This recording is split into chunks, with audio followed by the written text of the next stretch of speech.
السلام علیکم دوستو، آپ لوگوں کے لیے بریکنگ نیوز یہ ہے کہ آئی سی سی کا ڈیلیگیشن جس کی قیادت عمران خواجہ کر رہے ہیں، جو کہ وائس چیئرمین ہیں آئی سی سی کے، یہ لوگ پہنچ گئے ہیں لاہور کے اندر اور پاکستان کرکٹ بورڈ کو یہ راضی کرنے پر پہنچ گئے ہیں، اس کرکٹ بورڈ کو جس کے بارے میں انڈین میڈیا کچھ عرصہ پہلے یہ کہتا تھا کہ یہ ارریلیونٹ بورڈ ہے، اس بورڈ کی کوئی بات نہیں سنی جاتی، یہ بورڈ بلا وجہ جو ہے نا وہ اپنی اہمیت جو ہے نا وہ بتانے کی کوشش کرتا ہے، اور بی سی سی آئی بہت طاقتور بورڈ ہے، آئی سی سی بہت طاقتور ہے، ہمارا جو دل چاہے گا ہم وہ فیصلہ کریں گے، ہم ان کو بتا دیں گے کہ ان کی حیثیت کیا ہے۔ سو وہ لاہور پہنچ گئے ہیں اور کوئی ساڑھے لائے خدمت ہے۔ اب وہ سارے لوگ لاہور پہنچ گئے ہیں اور ان سب لوگوں کی کوشش یہ ہے آئی سی سی کی کہ محسن نقوی صاحب جو ہے نا وہ حکومت پاکستان سے بات کر کے تو میچ کھیلنے کے اوپر راضی ہوں۔ اور جیسے ہی یہ میٹنگ جیسے اب ان کی وہاں پہ ہو رہی ہے، امین الاسلام صاحب ہیں، محسن نقوی صاحب ہیں اور آئی سی سی کا ڈیلیگیشن ہے، ان کی آپس میں ملاقات کے بعد جو آفیشیل میٹنگ جب سٹارٹ ہوگی تو جے شاہ جو ہیں وہ زوم میٹنگ کے اوپر موجود ہوں گے جب آفیشیل مذاکرات ہو رہے ہوں گے پاکستان کرکٹ بورڈ کے اور آئی سی سی کے ڈیلیگیشن کے۔ جے شاہ جہاز میں بیٹھ کے آج لاہور اس لیے نہیں اتر سکتا کیونکہ وہ دیش دروہی ڈکلیئر ہو جائے گا، اس کو غدار قرار دے دیا جائے گا کہ وہ پاکستان کیوں گیا ہے۔ حالانکہ اس حد تک جہاں جہلانہ مائنڈ سیٹ ہو کہ اگر کوئی انڈین کسی انٹرنیشنل پوسٹ پہ بیٹھا ہوا ہے اور وہ اپنی انٹرنیشنل پوسٹ پہ بیٹھے ہوئے اپنے جو اس کے پروفیشنل ذمہ داریاں ہیں وہ نہیں پوری کر سکتا کسی ملک میں جانے کے لیے، تو اس کو اتار کے نیچے پھینکنا چاہیے، وہ ڈیزرو نہیں کرتا۔ پھر اگر ایک پاکستانی کسی انٹرنیشنل پوسٹ پہ چلا جائے اور اس کو انڈیا جانا پڑ جائے تو اس کو وہ جائے گا کیونکہ یہ اس کی پروفیشنل ذمہ داری ہے۔ تو جے شاہ کے بارے میں نے آج آپ کو دوپہر کو بھی بتایا تھا کہ محسن نقوی کے ساتھ چیمپئنز ٹرافی 2025 کے جب مذاکرات چل رہے تھے تو 5 ملاقاتیں ہوئی۔ یہ بندہ قسم خدا کی اتنا ڈرتا ہے، یہ محسن صاحب کے ساتھ جو لوگ ہوتے تھے ان کو کہتا تھا بھیا فون مت چلائیے گا، بھیا فوٹو مت بنائیے گا، بھیا وہ مسئلہ ہو جاتا ہے وہاں پہ، ان کا یہ حال ہے۔ تو آج وہ محسن نقوی کے ساتھ زوم کی میٹنگ کے اوپر بیٹھ کے تو یوں یس بوس یس یو یہ سب کچھ کر رہا ہوگا کیونکہ اس نے کہا کہ میں میچ نہیں کھیلتا۔ ان کی گردن میں جو سریا تھا، ان کی میڈیا کی لینگویج سے آپ اندازہ لگا لو، ان کو بڑا مان تھا، بڑے یہ ترم خان اپنے آپ کو سمجھتے تھے کہ یہ کر دیں گے وہ کر دیں گے۔ اب جہاز لے کے گھوم رہے ہیں، پھر رہے ہیں اور منت کر رہے ہیں کہ جناب میچ کھیل لو۔ کبھی کس کرکٹ بورڈ سے سفارش کروا رہے ہیں، کبھی انہوں نے پہلے یو اے کرکٹ بورڈ سے سفارش کی اور آج یو اے کرکٹ بورڈ کے جو جنرل سیکرٹری ہیں مبشر عثمانی، ان کا بڑا اچھا تعلق ہے پی سی بی کے ساتھ، ان کو بھی ساتھ لے گئے ہیں کہ ہم منت ترلا کریں گے، آپ بھی ساتھ ہمارا کیس لڑنا۔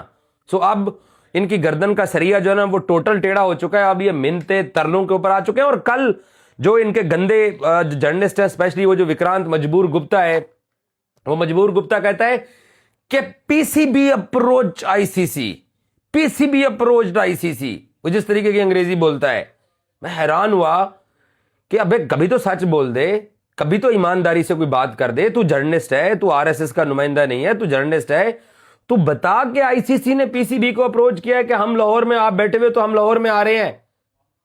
جب جس کو کسی کو کام ہوتا ہے نا وہ اسی کے پاس جاتا ہے نا۔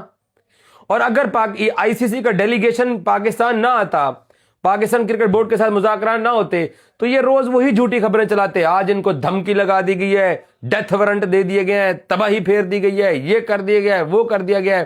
اب وہ خود منت کرنے پہنچ گئے کہ بھائی صاحب ابھی بھی ایک ہفتہ پڑا ہے، خدا کے لیے کنسیڈر کر لو، مارے جائیں گے، بھوک سے مر جائیں گے۔ تو محسن نقوی نے جس بندے کے ساتھ انہوں نے زیادتی کی تھی، امین الاسلام، اس کو لاہور بلا لیا ہے، وہ بھی لاہور بیٹھ گیا ہے، یہ بھی لاہور پہنچ گئے ہیں۔ تو اب مذاکرات شروع ہو گئے ہیں اور کنفرم ذرائع نے یہ بتایا کہ جے شاہ زوم کے اوپر بیٹھ کے یہ اجلاس اٹینڈ کر رہا ہے، وہ زوم کے اوپر آن لائن بیٹھا ہوا ہے، جہاں بھی بیٹھا ہوا ہے۔ اس کی ہمت نہیں ہے پاکستانیوں کے، کبھی اس کی محسن نقوی کے ساتھ فوٹو دیکھی آپ لوگوں نے؟ نہیں دیکھی نا، اس کے اندر ہمت ہی نہیں ہے بھائی، وہ تو دیش دروہی ڈکلیئر ہو جائے گا 1 منٹ کے اندر۔ امیت شاہ کا بیٹا پاکستانی سرکار کے مکھیا محسن نقوی سے تصویر بنوا رہا ہے تو انڈین میڈیا نے اس بیچارے کی اس کی حالت بری کر دینی ہے۔ تو وہ بھائی صاحب اب زوم کی میٹنگ میں بیٹھا ہوا ہے اور وہ جناب کر رہا ہوگا منت محسن بھائی پلیز، محسن بھائی پلیز، لیکن بنگلہ دیش کے ساتھ جو انہوں نے زیادتی کی ہے اس کا ان کو حساب دینا پڑے گا۔ اور میری خواہش ہے کہ پاکستان کرکٹ بورڈ اگر میچ کھیلنے کے لیے ایگری کرتا ہے تو یہ جو بنگلہ دیش کا جو ڈیسیژن ہوا ہے نا، اس ڈیسیژن کے اوپر نا کم از کم جے شاہ کو آئی سی سی کی چیئرمین شپ ہٹانے والی بات بنتی ہے. آئی سی سی میں جے شاہ بیٹھنے کے قابل نہیں ہے. تمام اگر کرکٹ بورڈز اس بات کے اوپر ایگری کرتے ہیں کہ جے شاہ کو آئی سی سی چیئرمین شپ سے نکالا جائے، کیونکہ اس نے یک طرفہ ایک تلوار چلائی ہے ایک غریب کرکٹ بورڈ کے اوپر، اور ان کو جناب ایک فل مالی حالت میں آئی سی سی بی سی سی آئی سے بنگلہ دیش بورڈ والے کم ہوں گے، لیکن وہ فل ممبر ہے، ٹیسٹ نیشن ہے. وہ کیسے آپ ان کے اوپر تلوار چلا سکتے ہو؟ جب آپ کو آپ کی حکومت نے منع کیا کہ آپ نے لاہور نہیں جانا تو آپ کو ہائبرڈ ملا. جب پاکستان کو پاکستان کی حکومت نے منع کیا تو پاکستان کو کولمبو ملا. جب بنگلہ دیش کو بنگلہ دیش کی حکومت نے منع کیا کہ آپ نے کلکتہ نہیں جانا تو ان کو ورلڈ کپ سے نکال دیا. یہ کہاں کا انصاف ہے؟ یہ کہاں ہوتا ہے ایسے؟ تو اس لیے یہ آپ کو گھٹنوں پہ لانا بنتا تھا. اس لیے پاکستان کرکٹ بورڈ نے بنگلہ دیش کے ساتھ ہونے والی اس زیادتی کے لیے یہ سٹینڈ لیا ہے. ورنہ بیچارہ امین الاسلام تو ڈھاکہ میں بیٹھا تھا. آج آپ آئیں گے نا امین الاسلام کے سامنے، آپ بیٹھے ہوئے ہیں نا، بات کر رہے ہیں نا، چاہے آپ اپالوجی کریں جو مرضی کریں. جے شاہ اور باقی جو لوگ تھے ان کی گردن میں سریا ہی اتنا تھا، وہ تو بنگلہ دیش بورڈ کو سمجھتے کچھ نہیں تھے. سو میری دعا ہے، میری وش ہے کہ پاکستان کرکٹ بورڈ آئی سی سی کی جو بورڈ میٹنگ اگر رات کو ہوتی ہے، شام کو ہوتی ہے، تو اس بندے کو لیے ووٹنگ کروائیں کہ اس کو نکالیں آئی سی سی سے. یہ ڈیزرو نہیں کرتا کہ یہ آئی سی سی کا چیئرمین یہ رہے، کیونکہ اس نے یک طرفہ طور پر بنگلہ دیش کے ساتھ زیادتی کی ہے. حق تھا بنگلہ دیشیوں کا کہ وہ یہ ٹورنامنٹ کھیلتے. یہ کسی کو حق نہیں ہے کہ آپ کو جب بات سرکمسٹانسز کی بات کرتے ہیں، ٹائم کی بات نہیں ہے، یہ نیت کی بات ہے. آپ نے مستفیض الرحمان کو نکال کے یہ پروو کیا کہ بنگلہ دیش کا کرکٹر انڈیا کے اندر محفوظ نہیں ہے. وہ 4 دن جو آپ کی میڈیا کوریج ہے، ہم میڈیا والے ہم نے دیکھی ہوئی کہ وہ کیا آپ نے کوریج کی ہوئی ہے. اس حد تک زیادتی، اس حد تک آپ لوگوں نے ان بیچاروں کو تنگ کیا کہ ان کو آپ نے ورلڈ کپ سے نکال دیا. تو پھر صحیح پاکستان کرکٹ بورڈ کے سربراہ محسن نقوی نے آپ لوگوں کے ساتھ کیا ہے، اور یہ ڈیزرو کرتا تھا آئی سی سی اور بی سی سی آئی. مذاکرات جاری ہیں، جیسے ہی آؤٹ کم آتا ہے آپ سے شیئر کرتا ہوں. Thank you so much.